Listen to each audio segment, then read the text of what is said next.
Hey everybody, it's Newbie Lockpicker here, coming to you with another video. This one, or I guess this is a start of a set. I'm gonna try to start making shorter videos.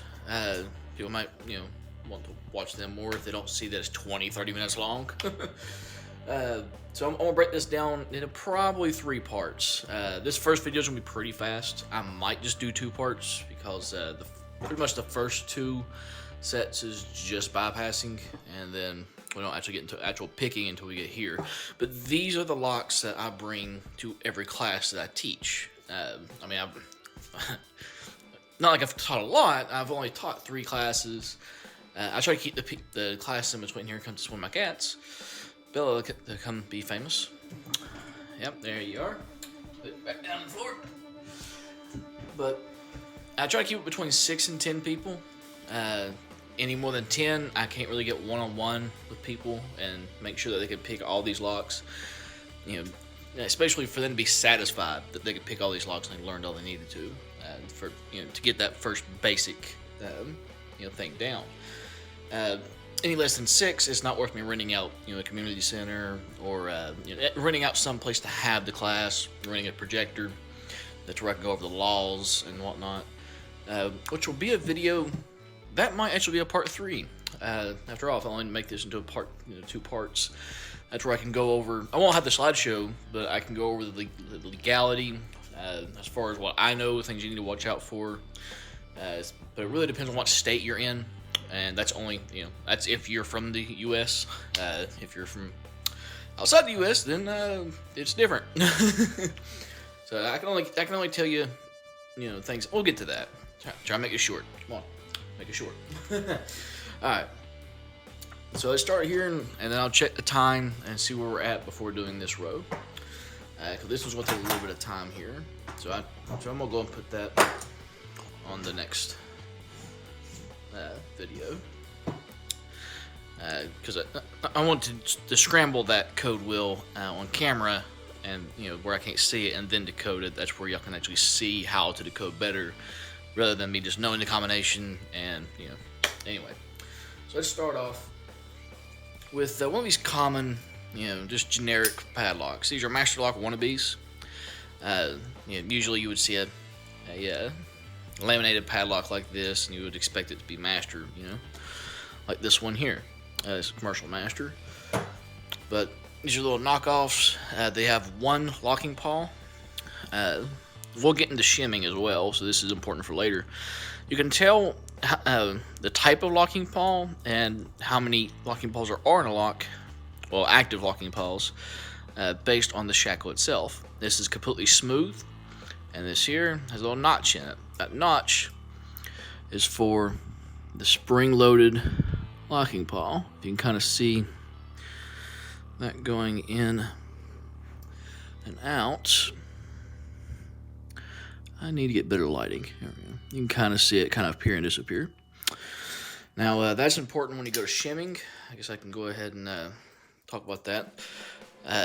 You can almost, I don't know if it's always, but in my experience, people ask me, how do I know which side to shim? Which, some locks you have to shim both sides. But the side you want to always know, have to shim is if you look at the lock, and you see where the pins are, like the pins on top. If you just look right down the lock over here, you'll see that that's the side you have to shim. Speaking of shims, this is a shim. It's just you can make these out of pop cans, but in my experience, they're not very good made of pop cans. Bought these from Sparrows, and I put on little shrink wrap handles, make them a little easier to maneuver. Go on, Bobo. I've been here on this table for an hour or so picking locks until I got to wanting to do this video, and she not once came over. Now I'm making a video. Anyway, back to this. Look at the lock, find the pins, look down the shackle. The lock to see the shackle. This is the side you want to shim. So instead of picking at all, it's usually a lot easier to go into the side at first, and then move over. And then right there will pop the lock. Sometimes you have to actually push up the lock, but that's not always the case. I just got a little battery warning on my phone. Sorry for the delay. We'll deal with that later. Anyway, so like I said, if there's two of those, little cutouts, which I guess when it's locked, you don't know. So if you shim one side, it doesn't open, you shim the other. But with cheap locks like this, these are usually not protected up here. I forgot to have this lock here because it's actually part of the class too. So I should have started with this. So yeah, there's probably be 3 parts. This is a clear acrylic demonstration lock. People call it a practice lock, but I don't like calling it a practice lock. Anybody can pick this lock. I can teach a child of probably 3. Well, I don't actually say it. It'd be challenge too. But I can teach somebody real young how to pick a lock like this, because you pretty much you can see exactly what you need to do in this lock. It may be 6 pins, but since you can see through it, and it's made of acrylic. It's not it's a cheap lock. It's not. They don't really have the best. It's anybody could pick this anyway. If you notice when I put the key in, you'll see that locking pawl right there. When we turn the key, that that squeezes in, and then that releases the shackle. Whenever it's fully pushed out, the shackle is secure. When we turn the key, that is the actuator right there. That's what turns the locking paws, and then that in turns will pop the lock. Now, if you can just get a pick, you can go in. Like with the lock I'll show you here in a second. I guess really I can show you now. You're going to orientate the lock with the pins up. Turn your pick down, away from the pins. At this point, you don't care about the pins. You're going down at the bottom, pushing your way past all those pins, angling it down to be able to grab. What you're doing is grabbing a spring, and I'll show you on that lock, and just kind of lever it up, and then that unlocks the lock just like that. Boop. So part of my class is to guarantee that they will be able to pick a lock in my class, or their money will be refunded. And bypassing is technically picking. So at the very least, they will have it. They can be able to say, "Hey, I used a lock pick to be able to pick a lock." We'll do it one more time as we demonstrate this. Now, when you have dual shackle, you may think, "Well, shoot, I can't do that." Well, yes and no. You're going to push by all the pins just like last time, and you're going to grab that locking pawl. If I can push by, see how I'm grabbing it with that pick? I'm just moving it back. You'll pull up on the lock, on the shackle a little bit, and then you're going to come back, turn the lock the other way. See how it's grabbing that? Oh, lost it. Of course, now it wants to give me issues. As I said, it can be done. I want to do it on camera. I guess since I haven't practiced this in so long, it's probably was a bad idea to say, because I'm actually putting a little bit of too much. There we go, tension. But it takes a little bit extra when there's dual locking paws. You can, once again, look at the shackle and tell that there's dual. But it is possible to still bypass it with a pick without having to worry about a tensioner or anything, worry about any of the pins, if it's a cheap, unshielded lock. Most master locks and other, I guess, higher quality than the cheap ones, you can't bypass like this. There are exceptions, I'm sure, especially to older master locks. Don't know for sure, I'm just guessing. But these cheap ones, especially with made in China, usually, they're pretty easy to bypass. So, we've got that locked down. Let me just go ahead and open that. That's where. There we go. Oh, yeah, that's right. I got to do it to both sides. There we go. A little faster that time. So, let's just put that over here for a job well done. Here, demonstration again. I'm finding the keyway. I am looking straight past, pushing right past the pins at an angle, and then I just angle up and unlock. Now, that's the last one we're going to be able to bypass that way. Now, this is I can't remember what the actual name of this master lock is. It's not a Master 175, that's this one here. But, of course, I had it in my head and I didn't write it down, so that's on me. Anyway, you can Google these locks. They're, the name of it escapes me, but, they're an alright cheap lock. They're extremely common, which is scary, because all you need to open that is what's called a comb pick. This one has a top of the keyway tensioner on the other side. This came in a set of 4. There's a 4-pin of 2 different sizes, a smaller size, and there's a 5-pin of 2 different sizes. So if you can fit this in the keyway, now better locks, or if it's actually been changed, repinned by a locksmith, or just someone like me who just plays with locks, you can actually make the pins the right sizes to be able to prevent overlifting. Because that's exactly what we're going to do here. This is called overlifting with a comb pick. I'm sticking that comb pick directly into keyway. I am pushing those pins all the way up in the Bible, and I'm going to turn that lock once they're inside of it. I don't know if that was enough. Nope. That is. Once it's turned slightly, I want to very carefully get my comb pick out. You can turn it while it's like that if you want, but it's just better to show. Once you get it kind of cocked sideways, that tells you all the pins are up in the Bible. I'll just use the other side here and open the lock. Since you overlifted it, there's a lot more pins that's pushing down on the core, which is this part here. So a lot of times it sticks in that same spot. So then just cock it back, and you're ready to go again. That locks down. This lock here, this is another easy one to be able to bypass, but you're going to need a smaller shim, which I forgot to change this up before the video. It has a little bend in it, so whether or not it will work is another story. I want to push straight down.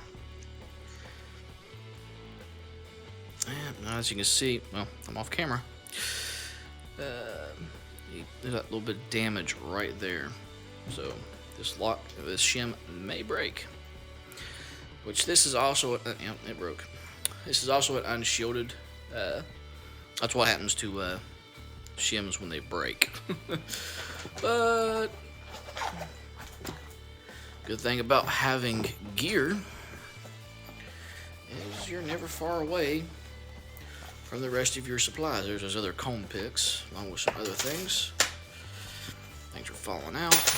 Just bump, some extra bump keys I showed in a different video. This is the smaller. Yes, this is the smaller size. Just reach in here, grab one. I'll try to always buy a decent amount of shims, because when I do these classes, they're going to break, especially in the hands of new people. As you just saw, I break them, and I kind of sort of 1% know what I'm doing. I mean, I'm called Newbie Lockpicker. I might need to call it Newbie Cameraman. I keep getting off camera. But kind of work that down, shackle, see if it's close enough down, and yes. You don't have to push it all the way in, just enough to be able to push that locking paw back. Or you can do the same thing I showed with the other lock and just bypass it completely with a pick. But I wanted to do it a different way.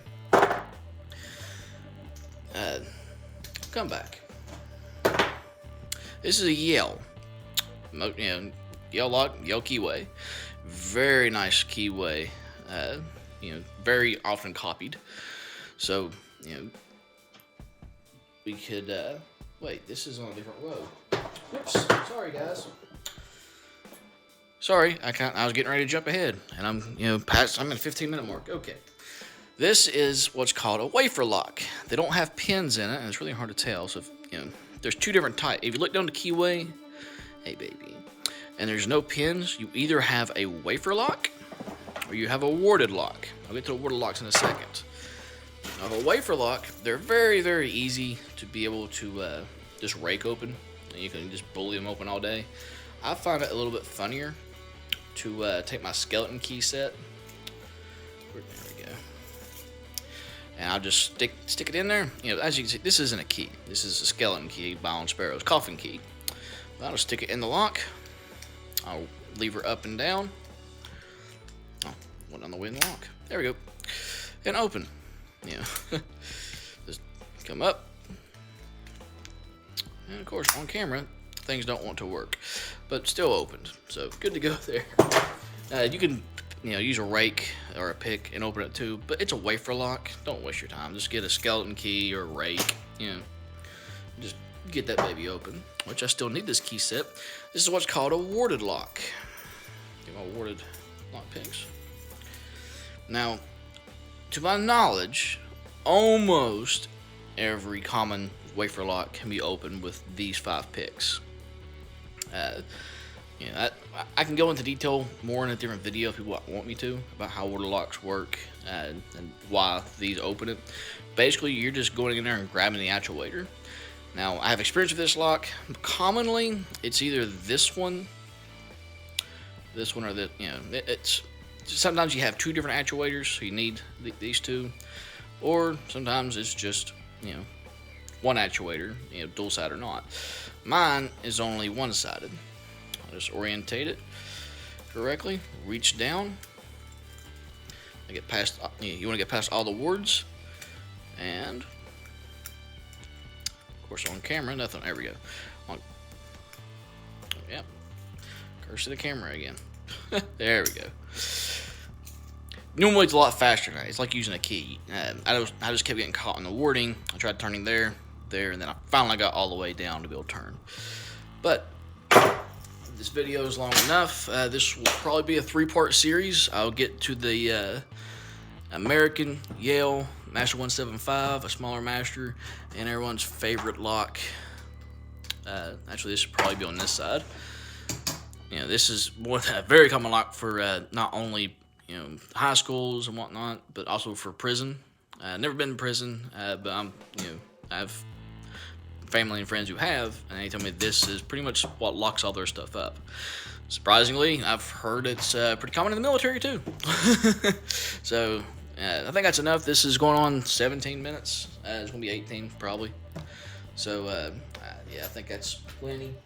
Tomorrow I will go through these locks. Like I said, this is the class, so if somebody's ever interested in me teaching you a class, teaching you how to pick a lock, of course you need to be in West Virginia unless you want to travel a long ways, and Kitty Cat may or may not be involved.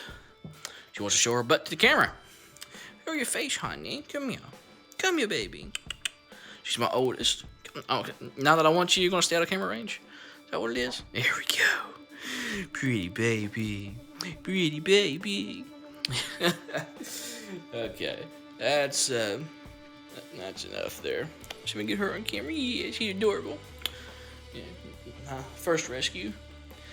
Anyway, I wanted to shout out. In my last video, I shouted out Bosnian Bill, since I steal his catchphrase at the end of my videos. Lockpicking Lawyer, and a few others. They're real big in the Locksport community, but I also wanted to shout out Rook Knight. Him and 2 others, we've started a Facebook page, Natural Born Pickers, or Lockpick 101, where natural born pickers are made. I don't know why I can't talk. It gets caught so late at night. I mean, it's midnight.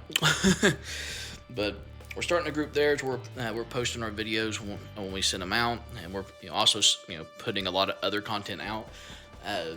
The other lock picker in the group is in the process of making a lock pick channel on YouTube, and so I'll be shouting him out at the end of every video as well. I want to start shouting out Rook Knight, Bosnian Bill, Lockpicking Lawyer, and the other ones.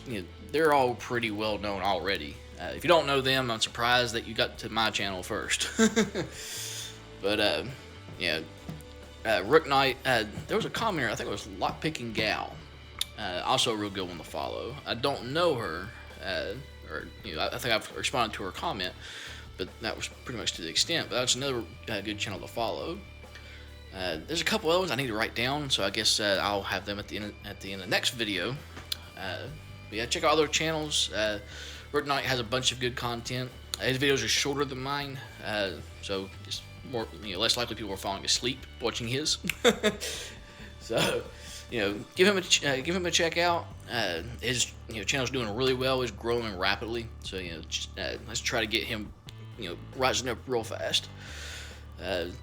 Telling all 8 subscribers I have. But if anybody else watches this video, follow, subscribe, and everything to Rook Knight as well.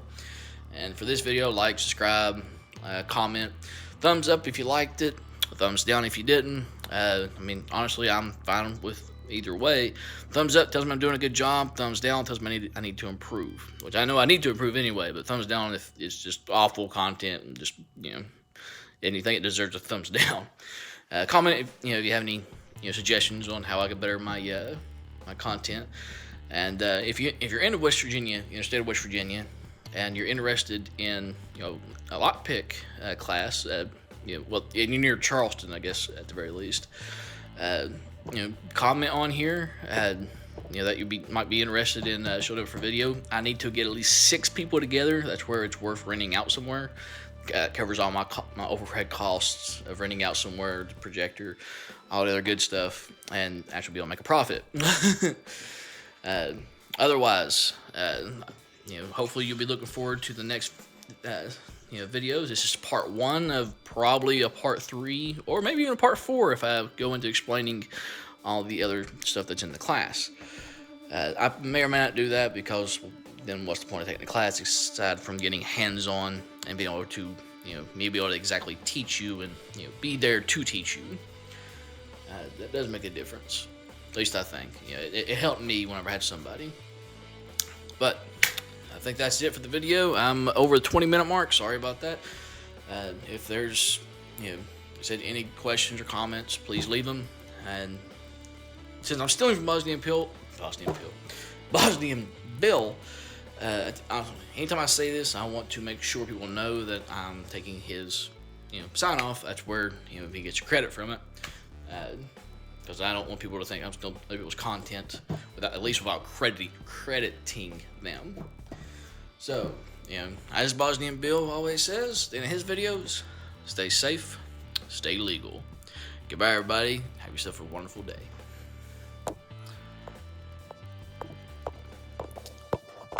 And this won't turn off.